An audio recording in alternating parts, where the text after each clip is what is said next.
Usted le cuenta al tribunal de que posterior a que sale una noticia de un torso que se encuentra, hubo algo que familiarmente aconteció respecto de aquello. Usted le relataba al tribunal un tema de una concurrencia a un determinado centro, un poco más en detalle para poder entender esa mecánica. ¿Qué fue lo que aconteció? Perdón, justo... No te preocupes. Usted le decía al tribunal que estas búsquedas, que fueron más o menos ¿cuántos días seguidos? Unos 5 o 6 días seguidos. Perfecto. Aparece la noticia, usted le decía al tribunal, del hallazgo de un torso, ¿no es cierto? Al micrófono. Sí. Ya.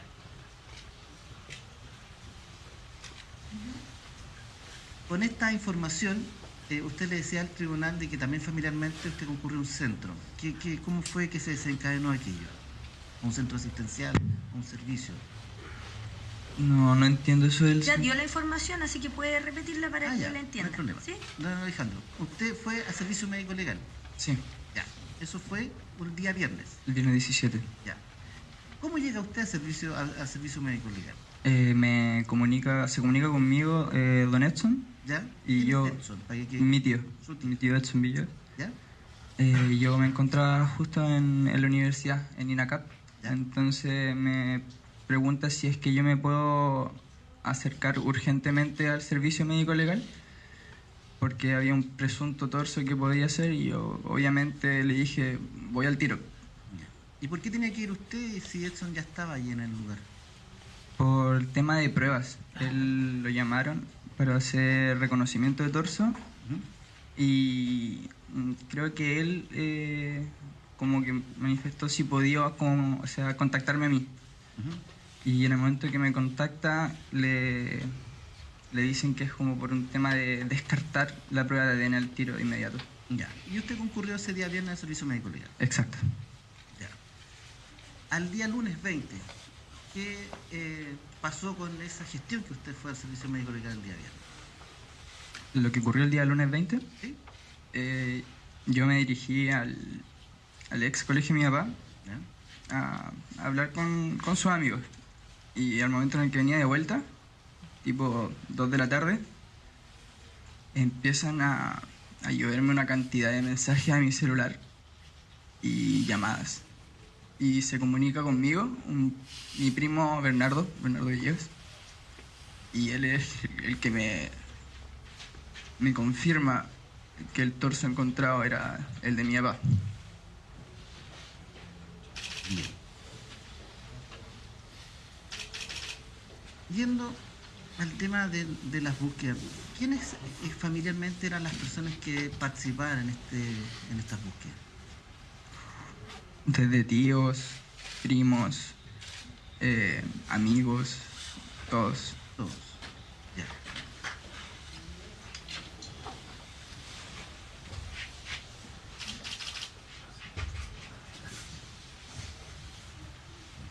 Don Alejandro, y una vez que ya está el tema de la información del día 20, de esta confirmación que usted efectúa con el servicio médico legal, posteriormente a los días usted tuvo conocimiento de que fueron detenidas personas. Sí. Ya. ¿Usted conocía a estas personas que fueron detenidas? Sí. Yo conocía a una persona, a Joana, y de la otra persona tenía conocimiento de Francisco, pero no la conocía a él. ¿Joana quién? Joana Hernández. ¿Está en esta sala? Sí, se encuentra en esta sala.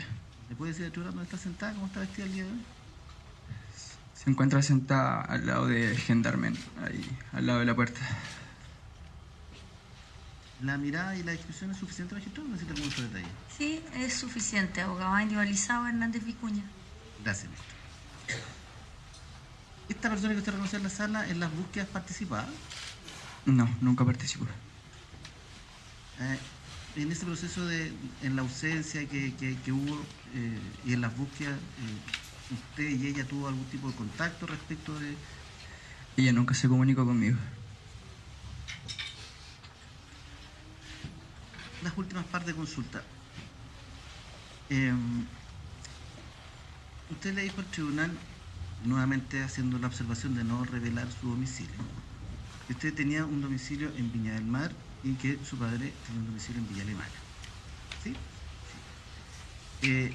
¿Usted pernoctaba en esa casa de Villa Alemana? ¿Cómo era la forma? ¿Si existía o no existía? Bueno, el trato que tengo con Norat, mi mamá, y Nivaldo, mi papá, son divorciados. Por ende, yo fin de semana por medio visitaba a mi papá. Después, obviamente, después de los 18, uno ya forma un lazo en el que uno va, viene más o menos, siempre hablando por teléfono. Yo pernoctaba ahí un día, 2 días a la semana, porque yo trabajaba en Valparaíso. Entonces, en verdad, Peña Blanca no era como un sector muy estratégico para mí. ¿Y esas visitas que usted hacía de esa manera eran intempestivas o eran programadas? Normalmente eran programadas. Los días martes yo siempre me presentaba en Peña Blanca porque pasaba a buscar a Valentina, mi hermana, y la llevaba hacia la casa. Y en el fin de semana, obviamente mediante el trabajo me lo permitiera, yo intentaba concretar alguna visita a ver a mi papá, porque en verdad pasaron semanas en las que yo solamente iba un día a la semana porque los fines de semana el trabajo no me lo permitía. Por lo tanto, usted no llega sin avisarle a su papá. No.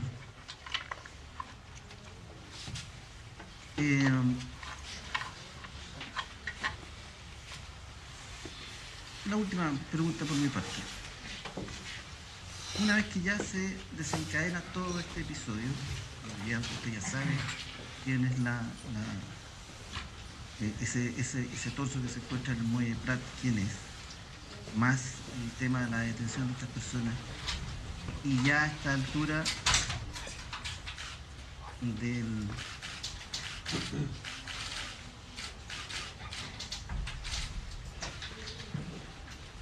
y a la altura de lo que usted está al día de hoy, ¿qué le puede decir al tribunal? ¿Qué es lo que ha pasado con usted?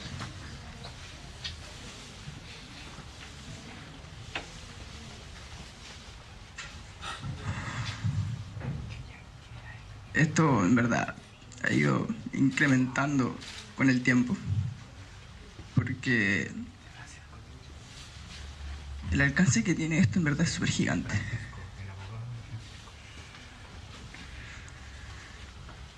Cambian muchas cosas con la pérdida de un padre.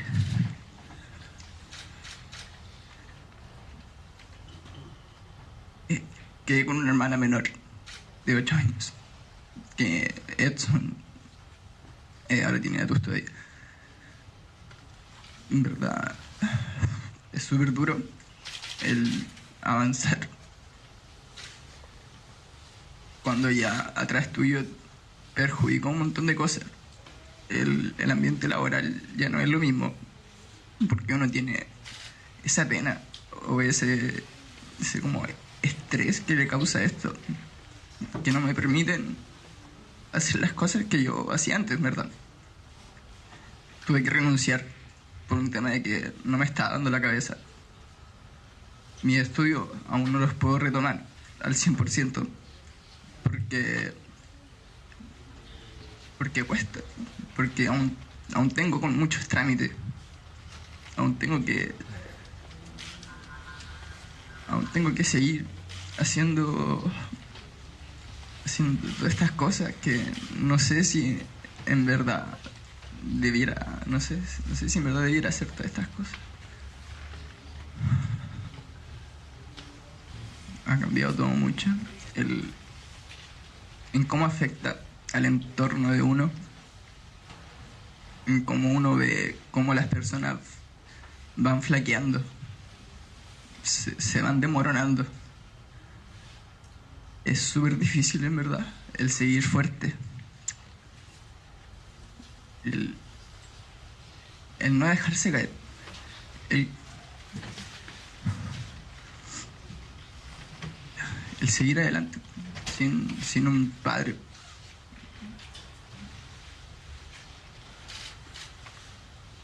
Gracias, Alejandro. Magistrado, no tengo más preguntas. Querellante.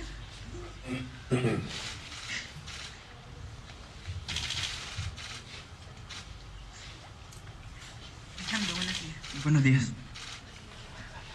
Usted acaba de relatar que usted se iba a quedar en la casa de su papá una vez a la semana aproximadamente. Sí. ¿Cómo era la relación con su padre y con la mujer de su padre en esa visita? Bueno, con Joana la relación no era mala. No era mala para nada. Tampoco era una relación de amigos, ni algo así, en verdad. Era una relación respetuosa. Ella era la pareja de era la esposa de mi papá. Y no era más que una relación de convivencia en la misma casa, así, por decirlo ahora, como buena onda. La relación con mi papá, obviamente, es un vínculo mucho más fuerte. Es el interés, lo que más recalco. Y una relación súper sana, en verdad. A pesar del divorcio de mis padres, por decirlo así, la relación es súper sana. ¿Y cómo era la relación de Joana con su padre en las visitas que usted realizaba? No entendí la pregunta. ¿Cómo se relaciona? ¿Qué tipo de relación tenía su padre con Joana que usted podía ver cuando iba? Bueno, el último año en verdad fue un cambio drástico en la relación. En verdad para mí fecha de último año quizás puede que haya sido más. La relación que tenían ellos en verdad era lo poco que compartía con ellos. Era una relación tranquila en la que siempre se comunicaban muchas cosas, pero ya en los últimos tiempos, de hecho desde que Joana empezó con temas de práctica y cosas así, empecé a notar cierta frialdad ya en su trato. Posterior a eso ya después no estaban juntos, pero seguían conviviendo juntos. Mi papá vivía en el segundo piso y Joana vivía en el primero.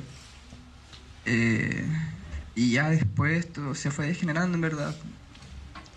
Después ya me acuerdo una vez que presencié que no sé si Joana, pero sabía que yo estaba en CISAP. No sé si Joana sabía si yo estaba en la casa, pero yo estaba mirando desde el segundo piso cómo ella le gritaba a mi papá miles de improperios. Una de esas pesca una piedra, se la tira al auto mi papá pone la mano y ahí llega Francisco con el hijo mayor de Joana y se la llevan.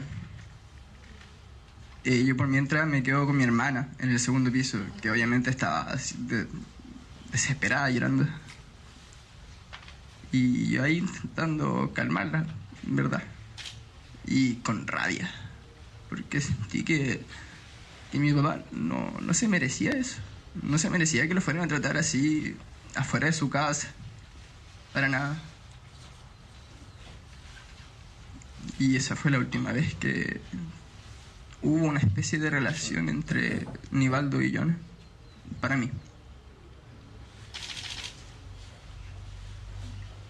Por último, usted recién relataba que usted tiene una relación cercana con su hermana Valentina.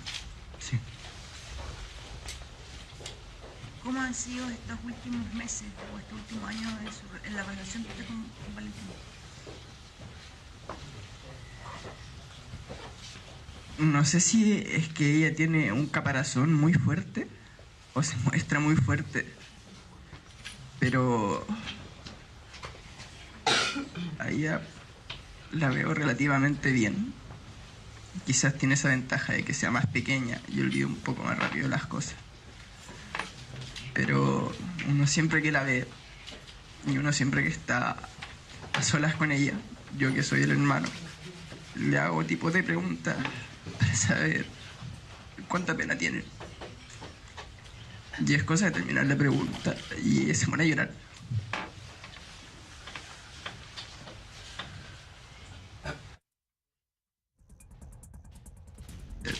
Súper gay, súper cuático. Fue un cambio de institución, de colegio, un cambio de casa, dejar de ver un montón de personas.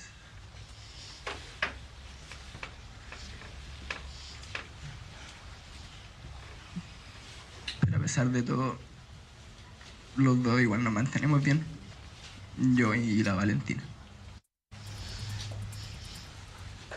Eso, muchas gracias. Que solo si tiene algo nuevo que preguntar. Sí. Alejandro, ¿cómo estás? Don Alejandro, usted nos indicó que, y logró individualizar a la acusada aquí presente, ¿cómo usted la conoce? Yo la conozco hace mucho tiempo. ¿Ya? Cuando iba en octavo, séptimo básico, no recuerdo bien, mi papá me la presenta como una amiga, obviamente, y la conozco en un evento de básquetbol que se hizo en el polideportivo. Me la presenta como una amiga y posterior a esto, recuerdo que creo que no la veo como en unos 3 o 4 meses más.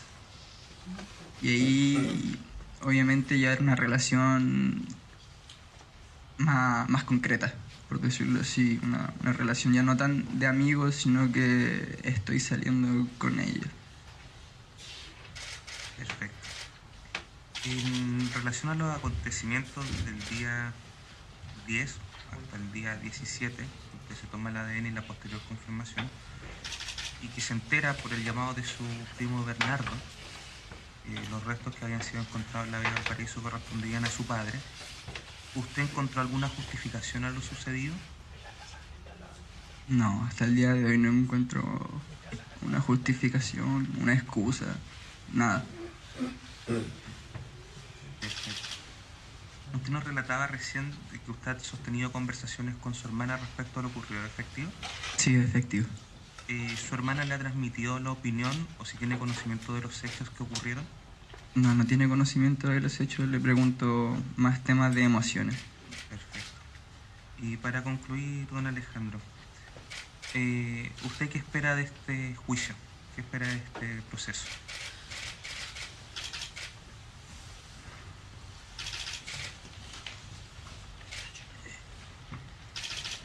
Yo espero que el día de mañana, los días siguientes, en verdad, yo y mi hermana podamos estar tranquilos en cualquier lado, que no tengamos que estar con ese miedo de quizás, porque en verdad es un miedo igual, el que uno genera dentro de todo. No queremos estar con miedo, o sea, no sé si sería súper impactante en verdad el verlos a ellos en la calle. No sé, no imagino las dimensiones que podría traer para mí y aún peor para mi hermana. Por eso en verdad espero, obviamente, ojalá el máximo castigo. Gracias, no más preguntas, señor. Muy bien, la defensa de Hernández Vicuña. Gracias, magistrado. Buenos días, don Alejandro. Buenos días. Usted le acaba de declarar al tribunal que usted tenía régimen de visita con su padre, semana por medio, o en algunas ocasiones se iba a quedar, por eso tenía algo relacionado con el tema de su trabajo. Y le señala también que era necesario, entendí yo, comunicarse con su padre para poder ir al domicilio. Efectivo. En alguna emergencia, en alguna situación, ¿usted tenía llaves para entrar? Sí, yo contaba con llaves del domicilio, pero nunca, por ejemplo, siempre uno de los dos, o Joana o Nivaldo, sabía si yo me dirigía hacia la casa. Gracias, don Alejandro, no tengo más preguntas. Vale. La defensa de Silva. Muy amable, su señoría. Don Alejandro, muy buenos días, señor. Buenos días. Mi nombre es Carlos Oliva. Haré un par de preguntas, por favor. Siempre mirando al tribunal, a mi persona no, si es tan amable. Perfecto. Don Alejandro, quiero que nos centremos en el incidente de la piedra que usted le relata al tribunal. ¿Me lo siguen? Sí, Muy bien. Debo entender que en este incidente, cuando Joana lanza una piedra al vehículo, ¿estaba presente don Francisco Silva? sí, Muy bien. Debo entender que en ese incidente don Francisco Silva intervino y contuvo este ataque de Joana hacia el vehículo de su padre, ¿correcto? él igual se presentó después de que él tiró la piedra a contener a Joana. Y porque el hijo menor, o sea, el hijo mayor, eh, se veía afectado en verdad por, la, por lo que estaba haciendo Joana. Y en ese incidente concreto, no le voy a pedir fecha, debo entender que luego que Francisco pudo contener a Joana, se acaba la pregunta, ¿Francisco tuvo algún trato agresivo hacia usted o no tuvo ningún trato agresivo hacia usted? No, posterior a esto se fueron. Muy bien. Ahora, quiero también vinculado a estos episodios que usted menciona. Usted le señala al tribunal que en una ocasión Joana le había gritado improperios a su padre, ¿correcto? Correcto. Y esto era ya casi al final de esta relación, ¿correcto?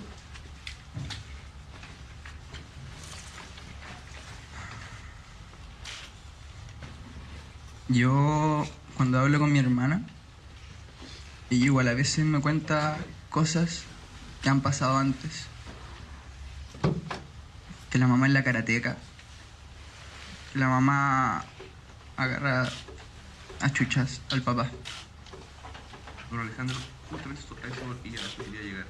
Cuando usted habla de improperios, usted me corrige, debo entender que eran solo garabatos o eran garabatos que iban acompañados por amenazas. ¿Sabe usted sobre eso? No, eran solamente garabatos. Ya que usted se menciona a don Francisco, debo entender que se refiere a Francisco Silva, ¿correcto?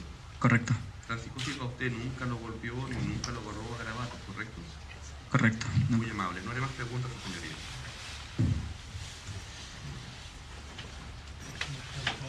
Muy bien, don Alejandro. El tribunal no tiene preguntas que formular. Ha concluido su declaración. Gracias por haberse presentado. Puede retirarse del tribunal o bien quedarse como público. Gracias. Un relato lleno de verdad. Yo a veces le repito la frase que uno admira a la gente que se levanta después de tanto dolor. Tiene que ver con esto, fíjate. Tiene que ver con lo que les pasa a todos los que estamos aquí ahora viendo, y usted en su casa, este relato, Marcela, No, Cristian. además que, ¿sabes qué? Uno lo escucha y tan digno él, Muy. tan noble. Muchas veces, claro, obviamente se quiebra porque está hablando acerca de una cosa tremenda, que es su papá, pero realmente él, conversábamos aquí con Cristian, cuando le dicen qué es lo que tú esperas como condena, y él qué es lo que dice, Yo espero que yo y mi hermana no tengamos más miedo. tengamos más miedo. Súper noble. Uno podría esperar que dijera, espero, no sé, cadena perpetua, o podría hasta hablar con odio y sería súper razonable y rabia y decir, yo creo que se pudran en la cárcel. No, Y él por no lo supuesto. hace. Hay una cuestión que a mí me llamó mucho la atención y que le quería preguntar justamente a Claudio. Sentí muy pobre el interrogatorio de la fiscalía. No fue al fondo, no le preguntó hechos puntuales. No, se dedicó a hablar de cómo buscaban al profesor Nivaldo. La pregunta sobre la pelea que tuvieron Joana y Nivaldo no fue más al fondo. El que profundizó más en eso fue el defensor de Francisco. Claro. Pero no le preguntó por qué habían peleado, qué frecuencia tenía, cómo eran esas Claro, faltaron peleas. preguntas. Siendo Nosotros lo vamos a otras analizar en un veces. segundo, pero Cristian, también hay más información que nos está llegando hasta ahora de Viña del Mar. Nuevos antecedentes, nuevos ex amigos de Joana que también contaron su propia verdad respecto a la personalidad. Y el momento también en que el hijo individualiza a Joana en los tribunales. Y además, en los próximos minutos, una declaración fundamental ¿Por qué? y clave en los tribunales. El PDI que logró dar con la verdad y con los presuntos autores del crimen. Volvemos con eso en vivo en un segundo desde Viña del Mar. Al tiro.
el cambio de actitud y de personalidad de Joana.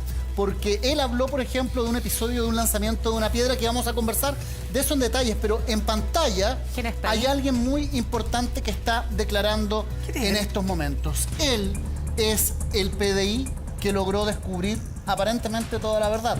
Digo aparentemente porque estamos en un juicio y hay Exacto. que probarlo, pero él habría dado con los responsables del crimen del profesor Nivaldo. Él fue el que logró detener a Joana y Francisco. Es decir, él está contando y estaría contando en estos momentos, Ignacio, las pruebas que podrían condenar a esta pareja. Vámonos en vivo con él entonces a Viña del Mar. Gracias, magistrado. Subcomisario Alarcón, buenos días. Buenos días, fiscal. Subcomisario Alarcón, cuéntale al tribunal todo lo que es procedimiento policial en materia de este juicio. El trabajo en la Brigada de Homicidios y el día 15 de agosto del año 2018, a las 18:40 horas, se nos comunica por parte del fiscal presente el hallazgo de un torso humano en la Bahía del Paraíso, solicitando el fiscal a cargo de la investigación de que como institución nos hiciéramos cargo de las diligencias tendientes a establecer en qué circunstancias este torso es hallado en la Bahía del Paraíso. Por lo anterior, el equipo de turno de la Brigada de Homicidios de Valparaíso, liderado por mi persona, acompañados por el subcomisario Ronald Pineda,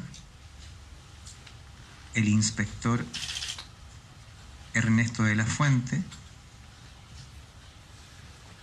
y el médico asesor criminalístico de la Brigada de Homicidios, doctor Roberto Ortiz, junto a los peritos del laboratorio,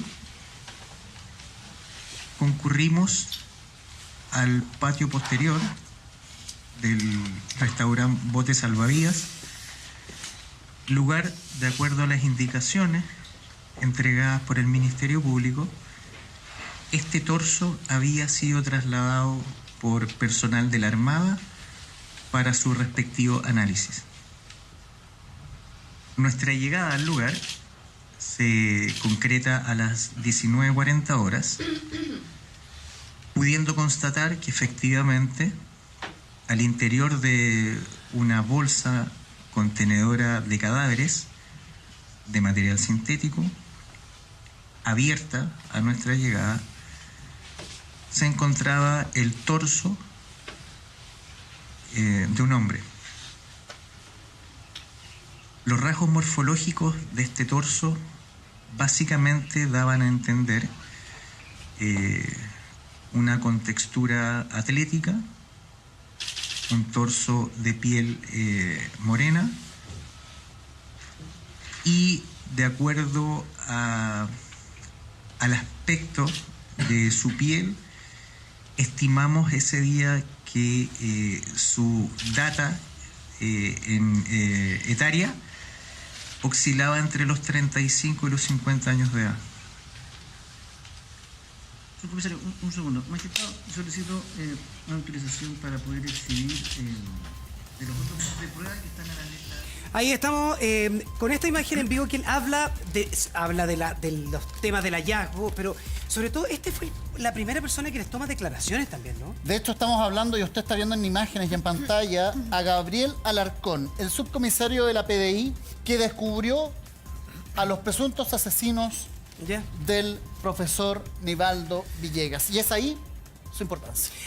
Las imágenes vamos a seguir con ella en vivo porque está declarando y hay cosas que sí tenemos que destacar de lo que está dando el PDI ahora. Pero si hablamos del testimonio, Alejandro, lleno de verdad, Jorge Hans, tú querías hacer hincapié en otras cosas cuando yo también me gustaría destacar lo que se vive acá en el estudio cuando estábamos escuchándolo, que aquí todos con un silencio, viendo un relato lleno de verdad, Jorge Hans. Es decir, fue absolutamente dramático y yo creo que eso fue lo ¿A que ti te más nos pasó eso? impactó todo. Pero a mí me dio mucha rabia lo que yo sentí respecto a que el fiscal estaba desaprovechando el testimonio de Alejandro, según mi apreciación.